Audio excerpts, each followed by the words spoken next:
Hallå där gott folk och välkomna till ett nytt avsnitt av Göteborgsbyggen 2026.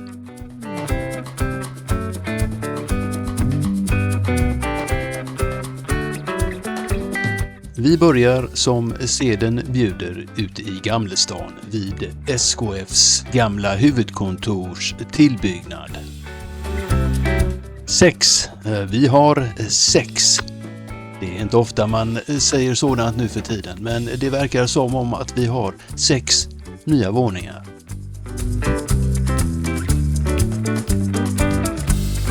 Tillförlitliga källor på plats gör gällande att det är 6 våningar som gäller.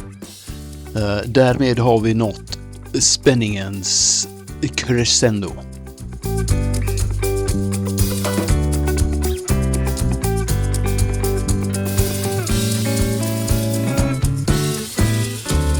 Nu kör vi!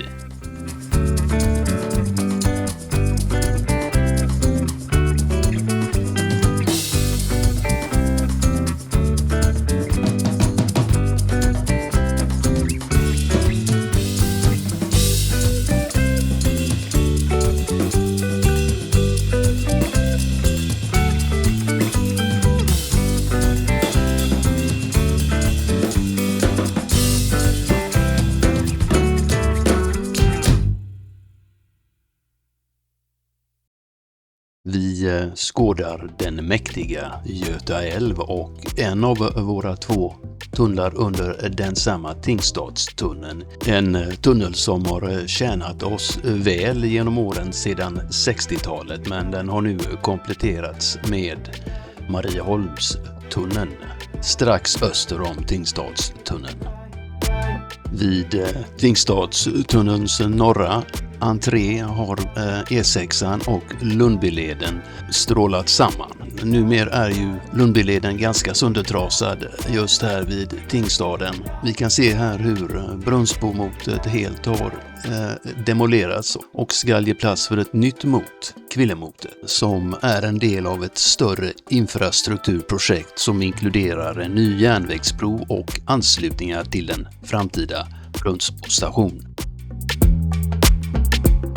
Framtida prognos gör gällande att de nya trafikfunktionerna och den nya järnvägsbron beräknas vara klar efter sommaren 2028, medan hela pendeltågsstationen planeras vara färdigställd till 2030.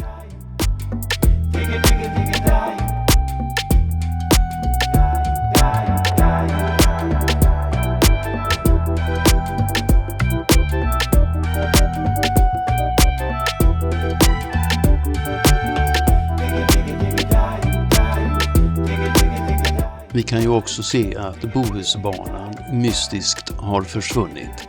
Den grävdes bort i början av april och ska ersättas med 2 spår i just detta område. Bohusbanan planeras att öppnas redan den 15 mars nästa år, 2027. Tills dess är det alltså ersättningsbuss som gäller.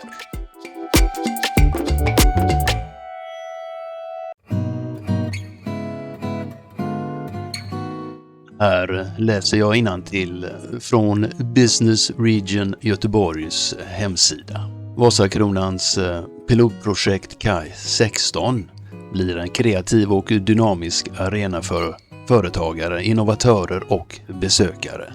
Byggnaden, som består av totalt 16 våningar, har en innovativ hybridstomme där de 4 nedersta våningsplanen består av stål och betong, medan de övre 12 planen i huvudsak byggs i trä. Projekt KAI 16 har höga ambitioner vad gäller hållbarhet och arbetsprocesser för att möjliggöra ett storskaligt återbruk. Kommer att implementeras som en central del i arbetet med förverkligandet av huset minsann.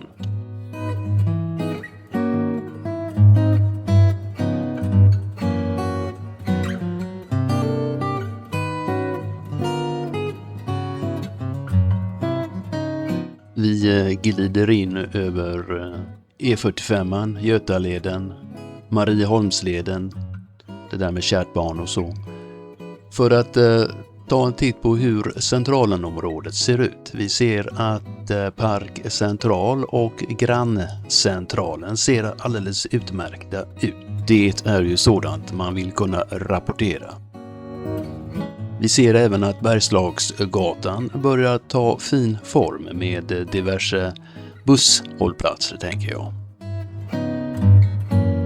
En cirka 800 meter lång sträcka av Götaleden mellan Lilla Bommen och Marieholm har sänkts ner cirka 6 meter i marken. Den västra delen av nedsänkningen har överdäckats och bildar därmed den nya Gullbergstunneln. Och tunneltaket planeras för 3500 arbetsplatser och 3500 bostäder.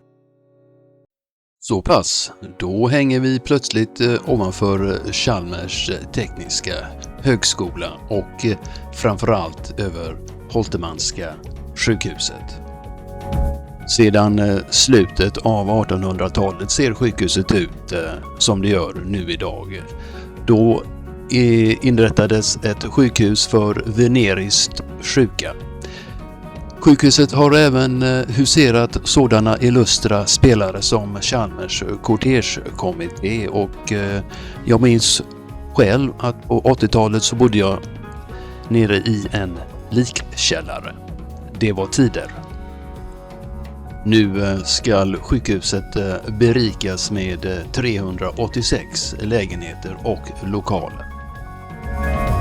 De gråa pluttarna skulle alltså visualisera detta.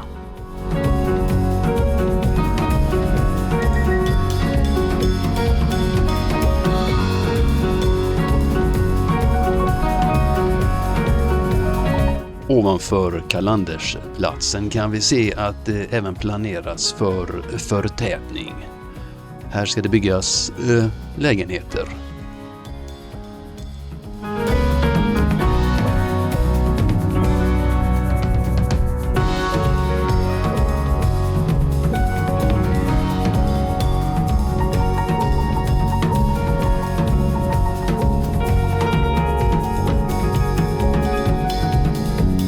Samtidigt så snickras det som aldrig förr här i Göteborg. Konstmuseet och även artisten ska ju få tillbyggnader och vi har ju vårat alldeles egna svarta hål här på Korsvägen.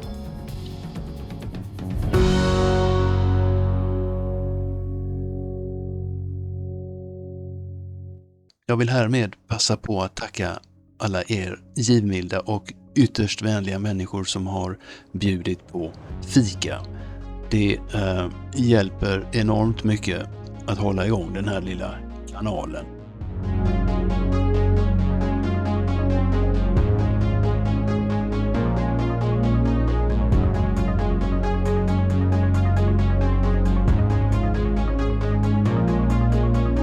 En ganska snygg videoövergång om jag så får säga själv. Det lär ju inte vara någon annan som gör det.